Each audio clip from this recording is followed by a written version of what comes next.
Zo-zuru-noon. Emperor Hirohito's voice crackles across Japan's radio waves. In a bunker beneath Tokyo, General Korichika Anami sits frozen. The war minister's hands tremble as he hears words he never thought possible. Surrender. But this moment didn't happen overnight. For 3 years, Japan's military elite lived in denial. They fabricated victories from devastating defeats. They spoke of divine wind when facing annihilation. Today, we uncover the hidden psychological collapse of Japan's highest-ranking officers, the moment they realized the Pacific was truly lost. This is the story of how an empire's military leadership confronted the unthinkable. The first crack, June 5, 1942. Admiral Chuichi Nagumo stands on the bridge of Carrier Akagi. The Battle of Midway rages around him. 3 of his 4 carriers burn like funeral pyres on the Pacific horizon. "This cannot be happening," he whispers to his aide, but it is happening.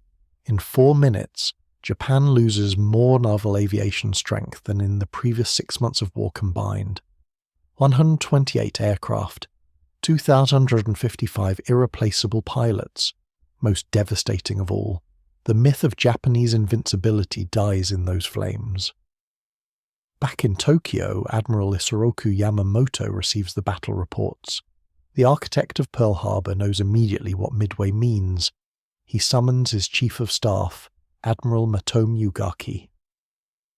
"The war situation has taken a grave turn," Yamamoto states with characteristic understatement. Ugaki later writes in his diary, "I felt as if I had been struck by lightning." The combined fleet commander realizes they've lost the initiative forever. But Yamamoto keeps this assessment classified. The Emperor must not know. The army must not know. The Navy's highest ranks begin living a double life, projecting confidence while privately acknowledging disaster. Lieutenant Commander Minoru Genda, Midway's chief planner, suffers what witnesses call a complete nervous breakdown. For weeks, he sits catatonic in his quarters, unable to speak about the defeat. "How do we explain this to His Majesty?" Admiral Asami Nagano asks during an emergency meeting of the Naval General Staff. The answer? They don't. Instead, they fabricate. Radio Tokyo announces a great victory at Midway. The Japanese public celebrates while their navy bleeds out in the Pacific. This becomes the template for 3 more years of military deception, lying to the nation, to each other, and ultimately to themselves. The point of no return, October 23, 1944. The Philippine Sea. Admiral Sumu Toyoda watches American carrier planes darken the sky like storm clouds. Operation Shogo, Japan's last desperate gamble, collapses before his eyes. The Battle of Leyte Gulf becomes history's largest naval engagement. It also becomes Japan's final naval execution. In 72 hours, the combined fleet ceases to exist as a fighting force. 4 aircraft carriers, 3 battleships, 10 cruisers, 11 destroyers, all sent to the bottom. 10,500 sailors die. The remainder of Japan's navy becomes a floating museum of obsolete ships and broken dreams. Toyoda's aide finds him that evening staring at casualty reports. "Admiral, how do we proceed?" Toyoda doesn't answer for 5 minutes. When he finally speaks, his voice carries the weight of Empire's end. There is no more fleet to command. But the psychological impact reaches far beyond naval losses. In Tokyo, General Hideki Tojo faces a crisis of faith. The Prime Minister and War Minister has built his entire political career on military victory. Leyte Gulf shatters that foundation. Colonel Saburo Hayashi, Tojo's chief intelligence officer, delivers the brutal assessment, "Sir, we cannot win this war. American industrial production exceeds our capacity by ratios we cannot overcome." The numbers are staggering. America produces 96,000 aircraft in 1944. Japan manages 24,000. American shipyards launch 2,247 vessels. Japan completes 248. Tojo studies these figures for hours. His staff watches him age years in a single evening. The man who promised divine victory now confronts mathematical impossibility. Perhaps, he finally admits to his inner circle, we have overestimated our capabilities. This moment, October 1944, marks the psychological surrender of Japan's military leadership. They continue fighting, but they stop believing in victory. The internal collapse. December 1944. American B-29s begin systematic destruction of Japanese cities.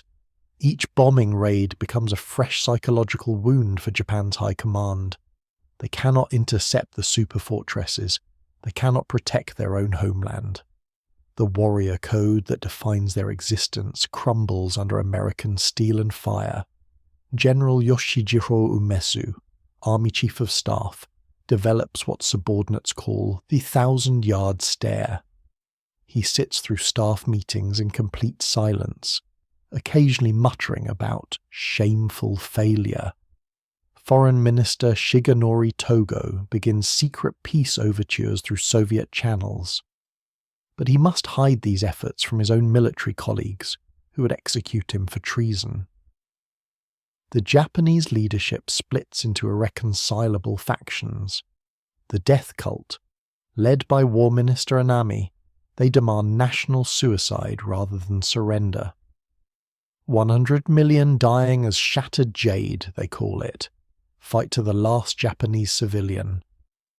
The realists, headed by Navy Minister Mitsumasa Yonai, they recognize defeat's inevitability. They seek honourable surrender before annihilation. The paralysed, Emperor Hirohito finds himself caught between factions, unable to act decisively while his empire burns around him.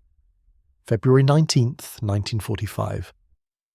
American Marines land on Iwo Jima. The 8-square-mile island becomes a microcosm of Japanese desperation. 21,000 defenders fight with fanatical courage. They kill 7,000 Americans. But they also die almost to the last man. General Tadamichi Kuribayashi, Iwo Jima's commander, sends his final radio message on March 24th. The situation is hopeless, but we continue fighting to maintain honour. In Tokyo, military leaders watch Iwo Jima's agony with growing horror. They realise this will be Japan's fate, endless, futile resistance ending in total destruction.